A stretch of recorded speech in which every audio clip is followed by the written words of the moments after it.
Olá, eu sou o Blitai e hoje a gente vai conversar sobre uma novidade de Tormenta 20, tá? Agora nós temos vampiros em Tormenta 20. Pois é, parece que no mês de Halloween essa novidade ela vem muito bem a calhar, né? Então já deixa o like, se inscreva no canal e vem comigo saber tudo sobre como você pode virar um vampiro em Tormenta 20, tá?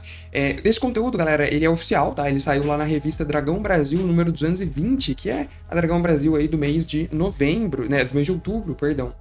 E, galera, eu já falei da Dragão Brasil aqui no canal várias vezes, tá? É uma revista semanal da editora Jambô, que eles sempre lançam diversos conteúdos bem interessantes para os RPGs da casa, né? Então, Ordem Paranormal, Tormenta 20, 3D Victory, entre outros.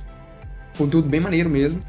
E, especialmente no do Halloween, eles trouxeram ali um foco em vampiros.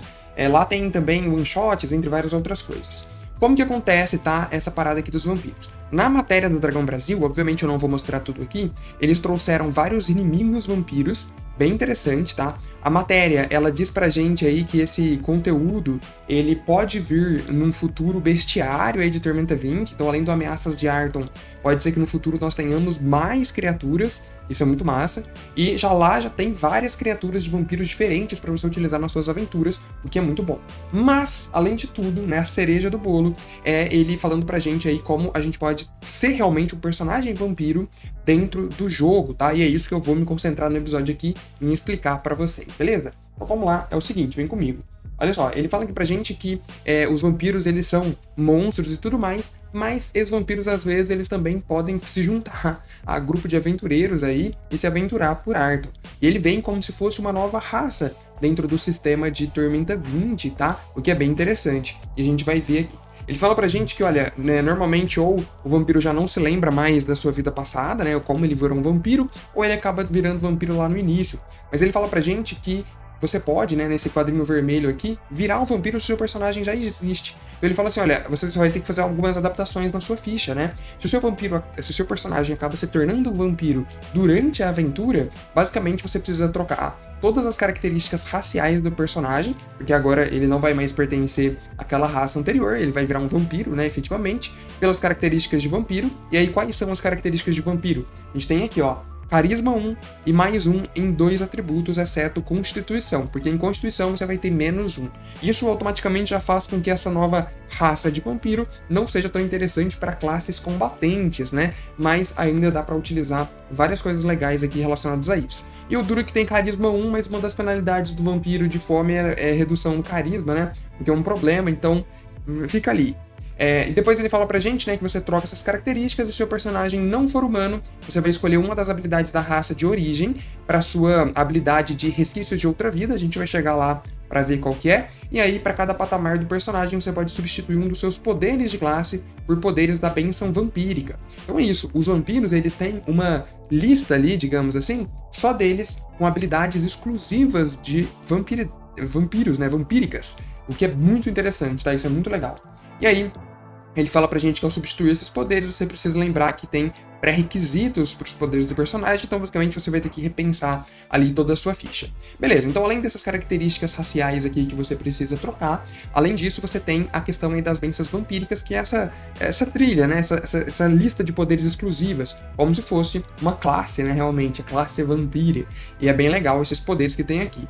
Alguns que são bem interessantes, tá? Eu não vou falar sobre todos aqui, porque senão o vídeo ficaria realmente muito longo, e essa não é a ideia, mas eu vou comentar os que eu achei mais interessantes. Um deles é cura acelerada. Se você vai jogar em uma aventura curta de nível baixo, a menos de nível 10, eu acho que vale a pena pegar esse poder. Depois do nível 10 eu já não sei se ele vale tanto a pena, tá? Você vai ter aqui o drenar sangue, que basicamente ele fala que você vai gastar uma ação padrão para drenar o sangue de uma criatura que você esteja agarrando, e aí já é um problema, né? Porque o seu personagem ele vai ter que ser bom, então na perícia luta para você conseguir agarrar um alvo. E aí você vai drenar 2d6 de perfuração dele e regenerar a mesma quantidade de PV. O drenar sangue, galera, ele acaba sendo muito importante porque é um dos principais meios do vampiro se alimentar. E lá na frente a gente vai ver que ele tem penalidades relacionadas a isso. Então o drenar sangue ele acaba sendo sim um poder quase que fundamental o seu vampiro ter, né? Depois a gente tem ali outro que eu achei bem legal também, é aqui, ó, Manto das Sombras, que você basicamente pode ficar invisível. O vampiro ele vai ter um grande problema ali, né? A fraqueza dessa classe raça vampírica vai ser a cura, ele se curar. Então, o manto das sombras para você ficar invisível quando as coisas derem ruim, ele pode ser uma boa defesa, tá? Uma defesa importante aí pro seu personagem, eu acho interessante. E depois, galera, a gente tem aqui, ó, outra habilidade que é Resquícios da Outra Vida, tá? Basicamente ele fala que você se torna treinado em uma perícia que não precisa estar relacionada à sua classe, ou recebe um poder geral à sua escolha. Ou então, se você não quiser isso, você pode escolher ali ser um vampiro de outra raça humanoide, tá? Então, além de ser um humano, né, da raça humano, o seu vampiro originalmente poderia ser outra coisa. Por exemplo, um centauro. Pensou que legal, um machinho vampiro? Ia ser muito engraçado, né? E aí você vai ganhar uma habilidade dessa raça à sua escolha, claro, vai se aprovando, ao invés dessa parada aqui de poder geral, tal qual é na raça humana, né? E você também tem uma mudança ali na categoria de tamanho. Então é interessante prestar atenção sobre isso. Ele deixa em aberto que você pode ser um vampiro de qualquer raça aí que você queira anteriormente, né? Antes da transformação.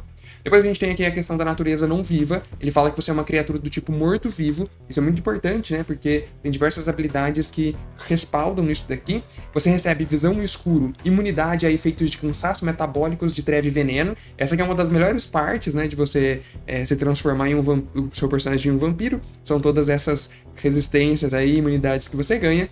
E além disso, você não precisa respirar, se alimentar, nem comer. E por fim, os efeitos mágicos de cura causam dano a você, você não se beneficia nas categorias de alimentação. Então isso aqui, galera, é o maior problema, né? Essa parte aqui de baixo é o grande problema. Por quê? Se você não se beneficia dos itens de alimentação, as comidas do mundo ali, eles não vão te dar nenhum bônus, tá? O que é um problema. Mas acima de tudo, é o dano de cura de luz que te causa dano, né? Isso daí é o pior, porque o seu healer da equipe, provavelmente ele vai ser ali um healer que conjura, que canaliza energia positiva. Então, é aí que as coisas complicam, e é aí que eu digo que o vampiro, ele não pode ser, ele não vai ser viável para qualquer grupo. Você não pode simplesmente pegar ali, bom, você até pode, né? Mas aí tem uma vida bem difícil, porque na hora de se curar, você vai apanhar um pouco. E depois ele tem um negócio aqui interessante que é a perda da humanidade. Ele fala que conforme seus poderes crescem, você começa a sucumbir ao monstro que vive dentro de você. E aí você vai ter fraquezas vampíricas escritas abaixo. Olha só, então basicamente você possui todas as fraquezas ali de baixo. E aí vem as complicações dessa raça clássica, até então parecem, né, bem interessante. O ponto negativo ele fica aqui, né? O ponto negativo não, tudo tem que ser balanceado. Então você tem ali o chamado das trevas, basicamente ele fala que você precisa repousar por 8 horas dentro da terra, você basicamente precisa se enterrar para dormir, o que é engraçado, né? Você se recupera PV e PM por descanso em condições normais, e aí vem outro grande problema, porque o vampiro ele não é atingido ali por condições boas ou ruins de descanso. Você não vai ter um descanso luxuoso, por exemplo, que salva muito aí os jogadores, né? Se você não descansa por 8 horas embaixo da terra, você sofre a penalidade em -1 por bênção vampírica, que é aquela lista de poderes que nós vimos ali, que possui, e essa penalidade ela desaparece quando você repousa na terra. Então, se você tiver só 1 ou 2 poderes ali de bênção vampírica, tudo bem, dá pra passar. Agora, se você tiver 3 ou 4, as coisas já começam a se complicar um pouco, né? Depois você vem ali a sede de sangue, tá? Ele fala que você precisa consumir pelo menos 1 dose de sangue por semana, perdão. E se você não fizer, sofre os efeitos de fome. Então, olha só, mesmo que você não precise comer, você precisa beber sangue ali para se alimentar, senão vai ter uma penalidade para você. E para cada bênção vampírica que você possuir, o intervalo entre as refeições diminui 1 dia. Então, olha só, se você tiver 3 poderes, né, além do primeiro, 2, então reduz em 2 dias, a semana tem 7, quer dizer que você precisa se alimentar a cada 5 dias. Se eu sou um pouco bom em matemática, o que eu não sou, eu acertei. Depois disso, você ainda tem sensibilidade ao sol. Quando você estiver exposto à luz solar direta, você fica ofuscado e a cada rodada perde 1d6 de ponto de vida pela bênção vampírica que possui. Então aqui a gente já vê que o vampiro, né, ele seria um bom devoto de tenebra, porque aí você já vai sair todo coberto no sol mesmo e não vai ter esse problema. É uma possibilidade. E depois ainda tem um negócio muito interessante, essa mecânica aqui do final, ela realmente é algo que muda bastante a sua gameplay, que é a dieta de sangue. Basicamente ele passou aqui pra gente vários tipos de ameaças, né, ou outros seres que podem servir de alimentos para o seu personagem vampiro, e eles, olha só, vão dar bônus diferentes pro seu personagem, a depender de qual tipo ele vai se alimentar. Então ele fala pra gente que o animal, ele é o tipo ali menos nutritivo, tá? Basicamente você fica fraco até ingerir sangue de outro tipo de criatura. Então se alimentar de animal, galera, praticamente nem vale a pena, tá? Ele fala que o espírito é o mais valioso ali dos sangues. Quando você se alimenta de um espírito, você é infundido por energia mágica, tá? Basicamente, o seu PM aumenta em +2 por patamar da criatura. e recebe mais 2 na CD de suas habilidades mágicas, porque você tá consumindo sangue, ou se você vai enfrentar outra criatura logo em seguida, por exemplo, ela vai ter mais 2 de CD, mas você ganha PM, o que é muito interessante, né? Muito importante dentro do Tormenta 20. O humanoide é o mais básico de todo, ele não dá penalidade nem benefício.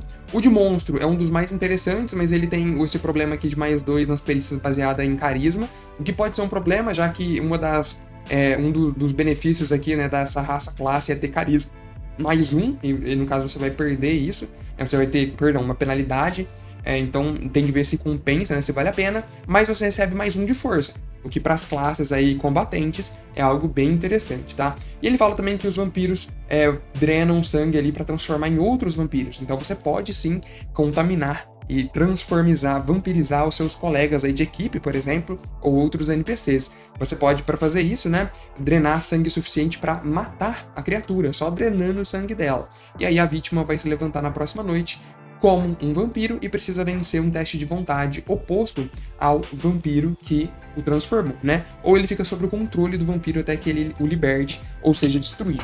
Isso aqui é muito interessante, inclusive, para o seu personagem vampiro conquistar ali aliados ou lacaios, né? Você pode fazer isso com as criaturas que com o seu time derrotar, e você vai aprisionando ali esses contatos e levando eles com você, usando eles de informante, sei lá, para os mais diversos fins. Isso aqui é uma baita sacada, tá? Achei muito criativo. Eu sou bem fã de vampiros, então talvez seja um pouco sei lá, meio zoado eu falar, mas eu gostei bastante, achei bem criativa essa mecânica, principalmente as mecânicas de se alimentar de sangue de criaturas diferentes e ganhar benefícios ou penalidades diferentes por isso. Achei bem legal mesmo, então vale muito a pena. Se você quer ver, galera, Dragão Brasil, eles têm um projeto no Catarse muito legal, tá? Vale muito a pena assinar, é bem em conta, inclusive, para o tanto de conteúdo que eles oferecem, e é muito bom, tá? Então é isso, você já pensou em virar um vampiro aí no Tormenta 20? Eu confesso que eu fiquei bem tentado, tá? Apesar das penalidades, eu ainda acho que com a classe certa, pode dar uma ótima classe. E também com o grupo certo, né? Pra ver a questão do healer do grupo, se ele não vai me machucar demais, ou arrumar uma outra saída